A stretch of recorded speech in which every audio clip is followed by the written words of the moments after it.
राधा।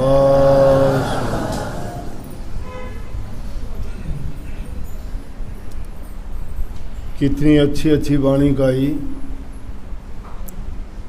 संतों ने अपने टाइम पर। जैसे हालात थे उसका अनुसार उनने जो अनुभव किए, जो समाज की रीति रिवाज थे उनको देखते हुए वैसे ही रास्ते उनके लिए बताए, ताकि जिस ढंग से वो काम करते हैं, सोचते हैं, चलते हैं, उनको विपरीत ना लगे और उनका काम भी बन जाए। कभी तप प्रधान रहा, कभी यज्ञ प्रधान रहे, कभी प्रार्थनाएं आरतियां प्रधान रही। वो उन टाइमों के अनुसार थे। लेकिन जब कलयुग का समय आया तो कलयुग में संतों ने जीव की हैसियत के अनुसार कि जीव में शक्ति कितनी है, शारीरिक बल कैसा है, उम्र कितनी है, उनमें धैर्य कितना है, उसको देखते हुए संतों ने और भी सरल रास्ता योग बता दिया। वो किस चीज़ का योग? सूरज शब्द का योग, जिसको संत मत कहते हैं। घर बैठे हुए ही आदमी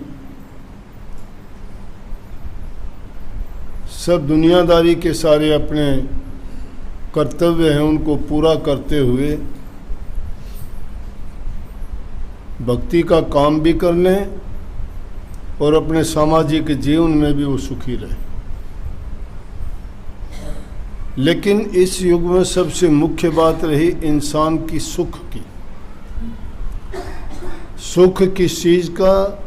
इंसान को शारीरिक सुख पहला, मानसिक सुख दूसरा। ये दो सुख जिसके हों तो तीसरे सुख की ओर चल सकता है। लेकिन जब तक वो दुखों से लिप्त है, उसको शारीरिक पीड़ा है या कोई मानसिक वेदना है, तो वो आदमी तीसरा सुख जो रूहानी सुख रूह के लिए है और वो सिर्फ भक्ति है, वो नहीं कर पाता। शास्त्रों में भी जो लेख लिखे गए ना, उनमें भी पहला सुख निरोगी काया बताई। शरीर में रोग है, शरीर में कोई चोट लग जाती, पीड़ा होती है, मौसम के बदलाव के कारण सर्दी, बुखार, जुखाम और दूसरे कई अनेक प्रकार के रोग हैं वो लग जाएं। अब पिछले दिनों नहीं देखे कि कोविड का रोग लगा, सब आँख बाक भूल गए, सत्संग करने वाले छिप के जाके कोई सत्संग नहीं, भक्ति करने वाले छिप के कोई भक्ति नहीं, घरों में जाके छिप छिप के बैठ गए। क्यों? कि शारीरिक शरीर को सुरक्षित रखना पहली जरूरत है।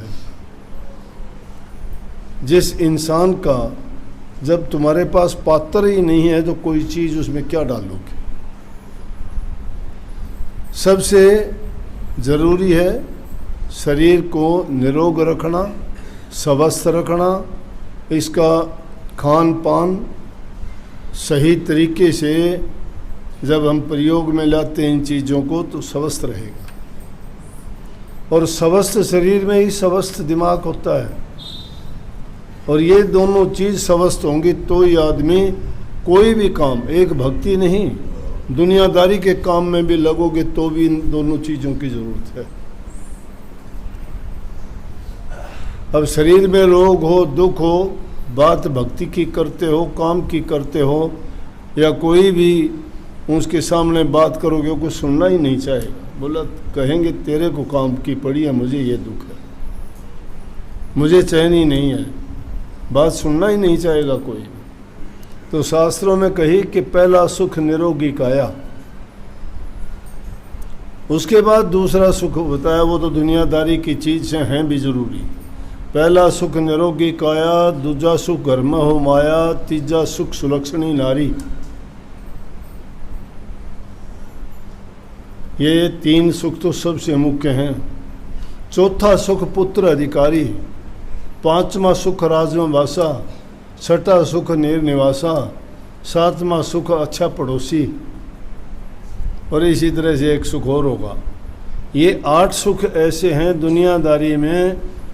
ये सुख जब होंगे इंसान को तो उसके अच्छे विचार, अच्छी सोच और मन उसका प्रसन्न रहेगा। अगर आपको रोजी रोटी की ज़रूरत है, बात वहाँ भक्ति की करते हैं। किस चीज़ की भक्ति? बड़े बड़े संत हुए, उन्होंने भी ऐसे वक्त आए जब रोटी नहीं मिली तो कबीर साहब जैसे संतों ने माला को फेंक दिया उठा के और कह दिया कि ये ले अपनी कंठी माला, भूखे भगत ना होए गोपाल।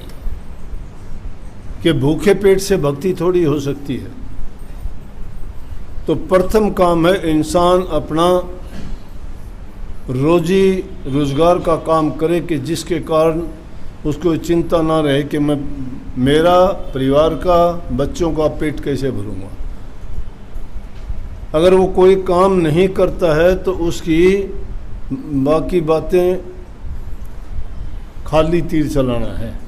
तो वाणी भी संतों की एक ही है, क्योंकि उन्होंने जो वाणी कही है वो उस सत्य की, परमात्मा की वाणी कही है, जिसका नाम शब्द है। शब्द जिसका नाम हो गया, उस वाणी में जितनी भी बातें कही थी वो ऐसा गुण तो सिर्फ परमात्मा में ही है।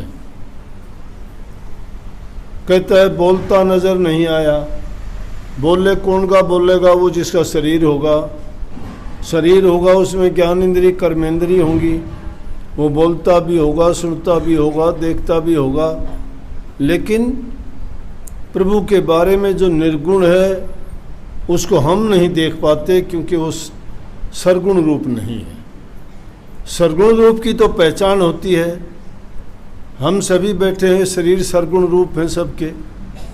कोई बड़ा है, कोई छोटा है, कोई गोरा है, कोई काला है, कोई गूंगा है, कोई बहरा है, कोई सब कुछ बोलने चलने वाला है। सरगुण रूप है ये। लेकिन जो निर्गुण है, निर्गुण भक्ति हम करते हैं। सूरज शब्द का यो, उसमें कोई रूप नहीं, कोई आकृति नहीं, कोई उनकी पहचान नहीं। क्या पहचान करोगे? इसलिए उसे निर्गुण की जो भक्ति करते हैं, ना तो बोलता नजर आता, ना वो सुनता है, ना कुछ कहता है। हम भी भक्ति करते, किसकी भक्ति करते हैं? रास्ता गुरु से लिया है, गुरु ने नाम बताया, नाम भक्ति करते हैं। नाम भक्ति गुरु भक्ति करता है, वो नाम भक्ति करता है क्योंकि नाम गुरु से मिलता है। गुरु से नाम लेके नाम भक्ति जो करते हैं वो प्रभु से मिलने की जुगती है। जुगती क्या है? वो अनुभव है। वो अनुभव किया जाता है। जो भी उसको अनुभव करता है वो वर्णन नहीं कर सकता, क्योंकि वो निर्गुण है, उसमें ये क्षमता ही नहीं है। परंतु इस जीव का पालक, रक्षक, हर प्रकार से करता, धरता, हरता जो है वो इसके सब लेखे जोखे, हिसाब किताब सब रखता है। उसके हाथ में लिखारी नहीं है, कोई कलम नहीं है, कोई किताब नहीं है कि जिसमें उसको नोट करता है। लेकिन उसने ऐसा विधान बना रखा है कि जीव के निमित्त ही, जिसको जीव अपना भाग्य कहता है, कर्म कहता है, उस भाग्य और कर्म को वो बनाता नहीं, ऑटोमेटिक उसका बना दिया गया कि जो जैसा कर्म करता जाएगा वैसा उसका फल बन के तैयार हो जाएगा। वो नहीं करता कुछ भी, किसी को नहीं करता। तो इसलिए संत महात्माओं ने, जिन्होंने इस राज को जाना, पहचाना और अनुभव किया, तो इसे जीव को कहा कि भाई अपना कर्म सुधारो। आदमी को गिराता है, कर्म ऊंचा उठाता है, कर्म ही इसको उठाए फिरता है। जिसने अपना कर्म बिगाड़ा, दोष किसी को ना दो, खुद बिगाड़ता है इंसान, अपनी सोच से बिगड़ता है। जो अपना कर्म बनाता है इंसान खुद बनाता है, दूसरा किसी का कर्म नहीं लिख सकता, दूसरा किसी का कर्म नहीं लिख सकता। दुनियादारी के पदार्थ को, चीज़ को कर्म मानते हो तो गलत है।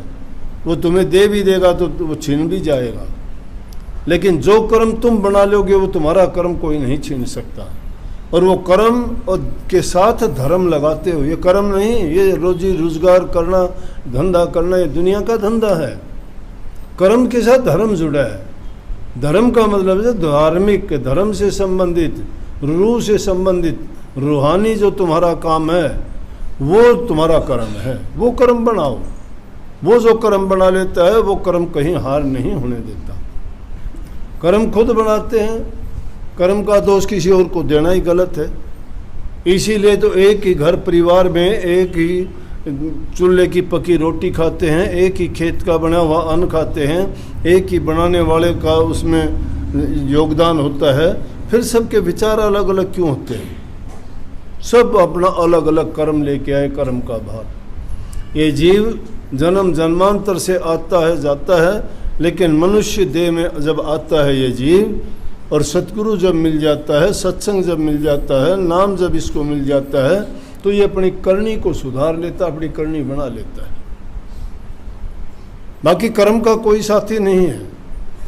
न भाई भाई का साथ नहीं दे सकता, बाप बेटे का साथ नहीं दे सकता। कोई एकाध एक से तो उदाहरण मिल जाएंगे लाखों करोड़ों में एक, कि किसी ने अपना जीवन किसी को दे दिया। एक दो उदाहरण हमने सुने हैं और देखे भी हैं। ये नहीं कि हम ऐसी वैसी बात कह दें, पक्की देखी हुई बात।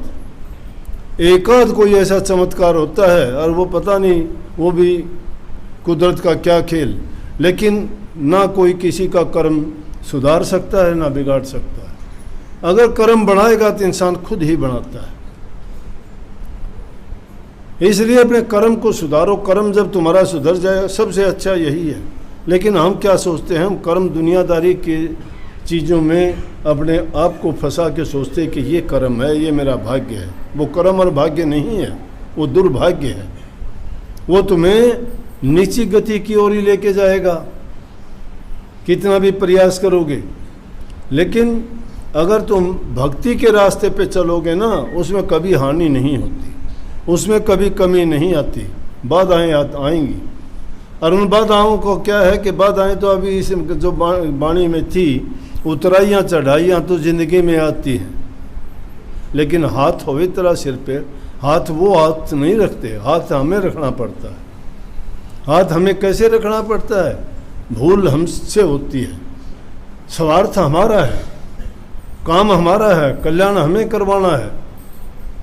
इसलिए हम दूसरे की किसकी इंतज़ार करेंगे अपना कल्याण के लिए? तो अपना सुधार खुद को ही करना पड़ेगा। अब डूबनिया जीव अगर होगा, सतगुरु किसको तैरेगा? जो तैरने की कोशिश करेगा उसको तैरेगा, जो डूबने की कोशिश करेगा उसको कौन तैर देगा? जगह जगह आज समाज की हालत देखते हैं कि देखो, इंसान प्रयास करता है कि मैं सुखी रहूं, शरीर में रोग ना हो। रोग होता है तो दवाई लेता है, कोई पीड़ा होती है तो दर्द की दवा लेता है, कमज़ोरी होती है तो ताकत की दवाई लेता है, इसके गंदगी मैल लगती है तो नहाता धोता संवारता है। मतलब जीने के लिए, अच्छा बनने के लिए इंसान ये क्रियाएं करता है। और एक आदमी जो मरना चाहता है, जो अच्छा बनना चाहता है, उसको अच्छा बनाने के लिए तैयार हैं, बनाएंगे। और एक आदमी जो मरना चाहता है, उसको कौन कब तक रोक लेगा? एक दिन रोक दोगे, वो आज़ाद है, अगले दिन कर लेगा वो काम। 2-4 बार बचा लोगे, फिर कर लेगा वो। क्योंकि जो खुद मरना चाहता है उसको कोई बचा नहीं सकता, जो फंदे में खुद जाके गिरता है। इसलिए महर्षि शिवरतलाल ने बड़ी लंबी चौड़ी कहानी लिखी और हमारे इतिहास के गवाह उदाहरण भी उन्होंने बताए। उन्होंने कहा कि नर भोगे बारंबार, फल अवश्य कर्म किए का, तू सोच समझ जग जन्म लिए का। कि दुनिया में जो जन्म लिया है, ये बात सोच समझ लो कि यहाँ तुम अपना कर्म भोगने के लिए, कर्म करने के लिए ही आए हो। कर्म का कोई कर्जा उतारना चाहता है तो नेकी के रास्ते पर चलो, धीरे धीरे करके तुम्हारा कर्ज उतर जाएगा। हम कर्जवान हैं, कोई बाप का कर्जवान, कोई बेटे का कर्जवान, कोई धी का, कोई जमाई का, कोई पशु का, कोई स्त्री का। इसीलिए तो कबीर साहब ने बहुत सोच समझ के कही कि हम तो उस बैल की तरह से लदे फिरते हैं और किस किस के उनको सारी ज़िंदगी ढोते ढोते अपना टाइम गुजार देते हैं कि ये इंसान पशु की तरह है। नर पशु गुरु पशु तिरिया पशुर वेद पशु संसारा मानसता को जानिए जा को विवेक विचारा। कोई गुरु का पशु है, कोई पत्नी का पशु है, कोई बेटे का पशु है, कोई पशु का मतलब पुराने ज़माने में बैल को लादते थे और जो इनका भार लदा के फिरता है वो भी पशु की तरह ही है, तिरिया पशु है कोई। लेकिन कहते हैं कि इंसान तो उसको जानो जिसको विवेक और विचार है। विवेक विचार किसको मानोगे? विवेक और विचार उसको मानो जो तुम अपने लिए काम करते हो। अपने लिए काम तुम्हारा कौन सा होगा? भक्ति के सिवाय तुम्हारा दूसरा कोई काम नहीं। नानक